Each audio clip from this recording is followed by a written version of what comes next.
Dr. Babasaheb Ambedkar Open University.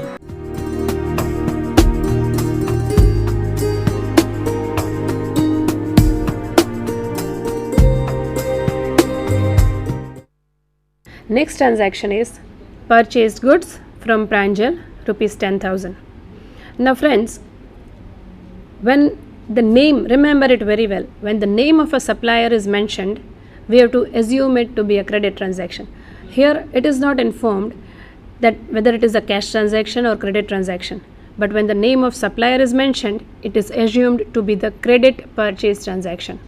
So the two accounts which will be affected due to this transaction are purchases account and Pranjal's account.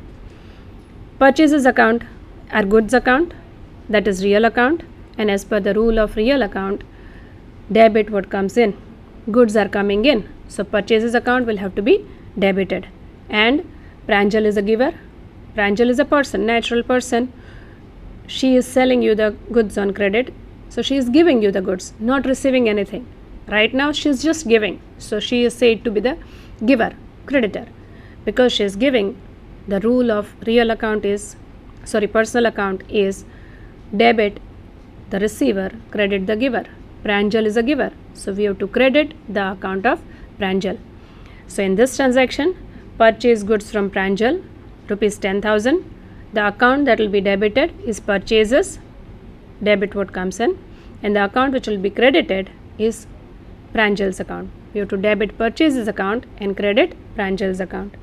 Next transaction is purchased tools of rupees 1,000 from Dev. Now here also the name of supplier is mentioned. Dev is supplying tools to you. So this also is assumed to be credit transaction. Tools of 1,000 purchased from Dev, assuming it to be credit transaction. Two accounts which we can identify, two accounts which will be affected are tools account and Dev account. Tools are the assets and Dev is a person, personal account. Now tools are the assets, so we categorize it as real account. Tools are coming in, so we have to debit the tools account. And Dev's account is personal account. Dev is a giver again. He is giving us tools. He is supplying us tools. So his account will be credited. Next transaction is opened bank account with rupees 2,000. Now when you open a new account with bank, you are paying cash of 2,000, depositing the money in the bank. So cash is one account which will be affected and bank is receiving money from you. So bank is the another account which will be affected. So two accounts that are affected are bank account and cash account. Bank is a personal account, bank account is a personal account, bank is an artificial person. So bank's account is a personal account, bank is receiving the money from you, bank is a receiver, so we have to debit bank's account and we are paying cash, we are depositing, we are giving cash to the bank, cash goes out. So as per the rule of real account, cash will be credited.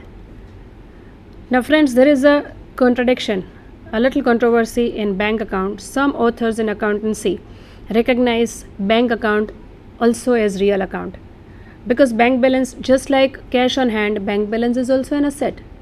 If you studied the balance sheet sometimes of some company, in the balance sheet, cash on hand is written on the asset side, bank balance is also written on asset side. Bank balance is an asset of the company. So as an asset, you can treat it as real account also. But in any case, it will not affect the impact. Bank account, even when whether you treat it as personal account or you treat it as real account, it will be debited in any case. If you treat the bank as personal account, then bank is a receiver, so bank account will be debited. And even if you consider bank as your asset, even if you consider bank as a real account, then also bank account will be debited, because bank balance is increasing, bank balance is coming in. So debit what comes in, the asset is coming in. When you deposit your money in the bank account, your bank balance coming in, bank balance increasing. So even in that case, even if you consider a bank account as a real account, you will have to debit the bank account. Okay. The next transaction is withdrew cash for office use, rupees 1000. In this transaction, the two accounts that will be affected are cash and bank. Remember, the cash is withdrawn from the bank for the purpose of office use, for official expenses, not personal. So this is not a withdrawal. This is the two accounts that will be affected are cash and bank. Cash is real account, cash comes in, so debit it. Bank is a personal account, bank is giving money to you for office use. So bank is a giver, you have to credit it. Next transaction is paid to RAM by check rupees 1000 and discount was allowed rupees 50. Now this is an important transaction because this affects three accounts. Friends, if you are a regular customer, if we regularly purchase goods from Mr. Ram, then he may give us discount sometimes. He may allow discount and ask us to pay a round figure. Say for example, if we had purchased goods in past, before 1 month, we had purchased the goods of the value of 1050 from Mr. Ram. Now we are making payment after 1 month. He may tell us to pay just 1000 rupees, a round figure. So he is said to have given us a discount of rupees 50. This is a gain for us, it is an income for us because we have purchased goods of 1050 and we are paying only 1000, we are paying less. So it is a gain for the businessman. So it's an income. So in this transaction, three accounts affected will be RAM account, discount account and bank account. We are making payment by check.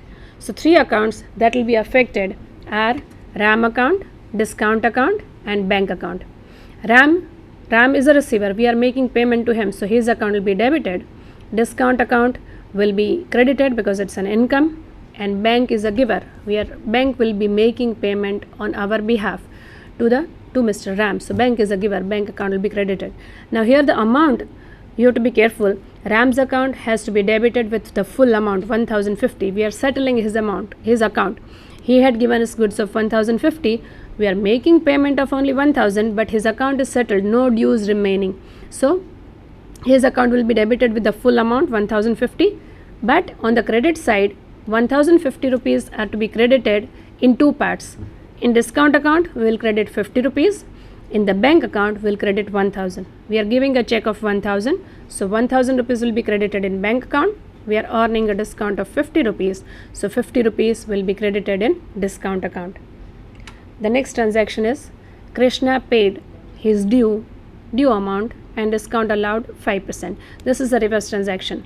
Just like we had purchased goods from Ram and we were paying money to Ram, here we had sold goods to Krishna. In this transaction, in past, goods were sold to Krishna and now he is making payment to us. We are allowing a discount. Take the example of the same amount. The goods were sold. Goods of the value of 1050 were sold to Krishna. Now he is paying us only 1000 rupees. We are allowing a discount of rupees 50 to him. In this case, discount is an expense for us. It is a loss for us. We had sold goods of the value of 1050 and we are receiving in return just rupees 1000. We are receiving 50 rupees less. So this is a discount allowed, which is a loss for us, which is an expense for us. So here discount account will be debited. So here the three accounts which will be affected are cash account, discount account and Krishna's account. We are receiving cash 1000 from Krishna. Cash comes in, so debit 1000. Discount is 50. It's a loss for us. Instead of 1050, we are receiving only 1000. So discount allowed 50. It's an expense or a loss. So will be debited. So total amount that is debited is 1050. Cash account is debited by 1000. Discount account is debited by 50. And the amount credited will be 1050 in Krishna's account. Krishna is a giver. So his account will be credited. Okay, next transaction is paid life insurance premium through check.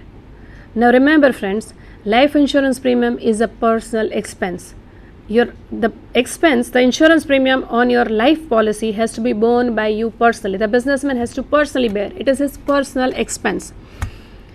And therefore this has to be treated as drawing. This has to be treated as withdrawal.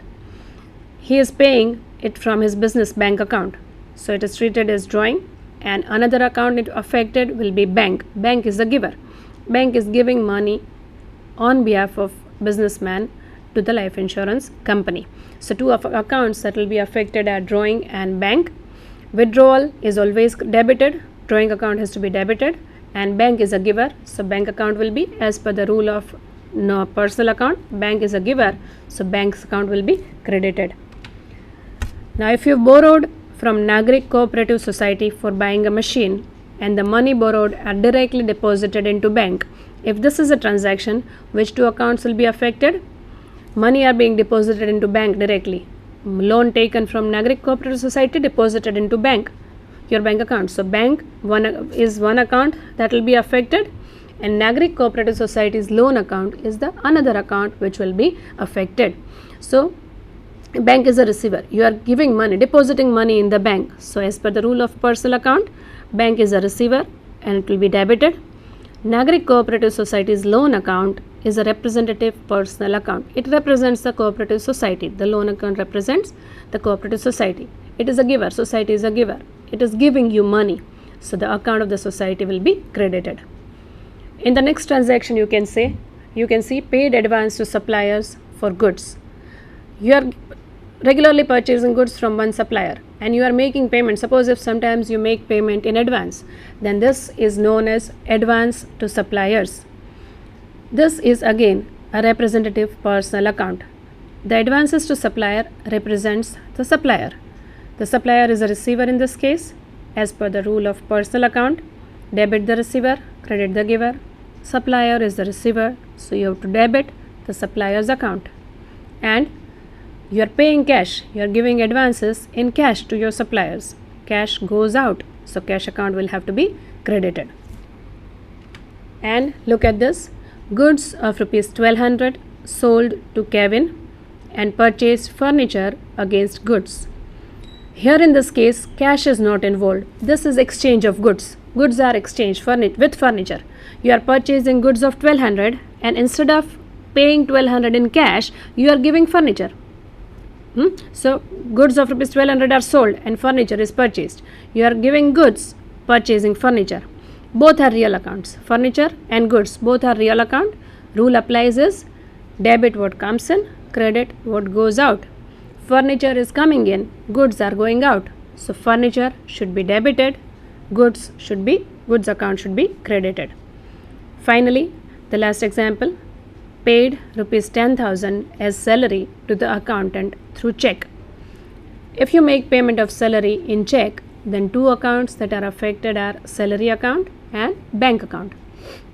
Salary is an expense, nominal account. You have to debit any expense, so salary account will have to be debited. And bank is a personal account. Bank here is giving money to your accountant on behalf of your business. So bank is a giver, so you have to credit the bank's account. Salary is an expense, you have to debit salary account, and bank is a giver, so you have to credit bank's account. So these were all the very important rules of debit and credit. I hope you don't have any queries. Thank you. Dr. Baba Saheb Ambedkar Open University.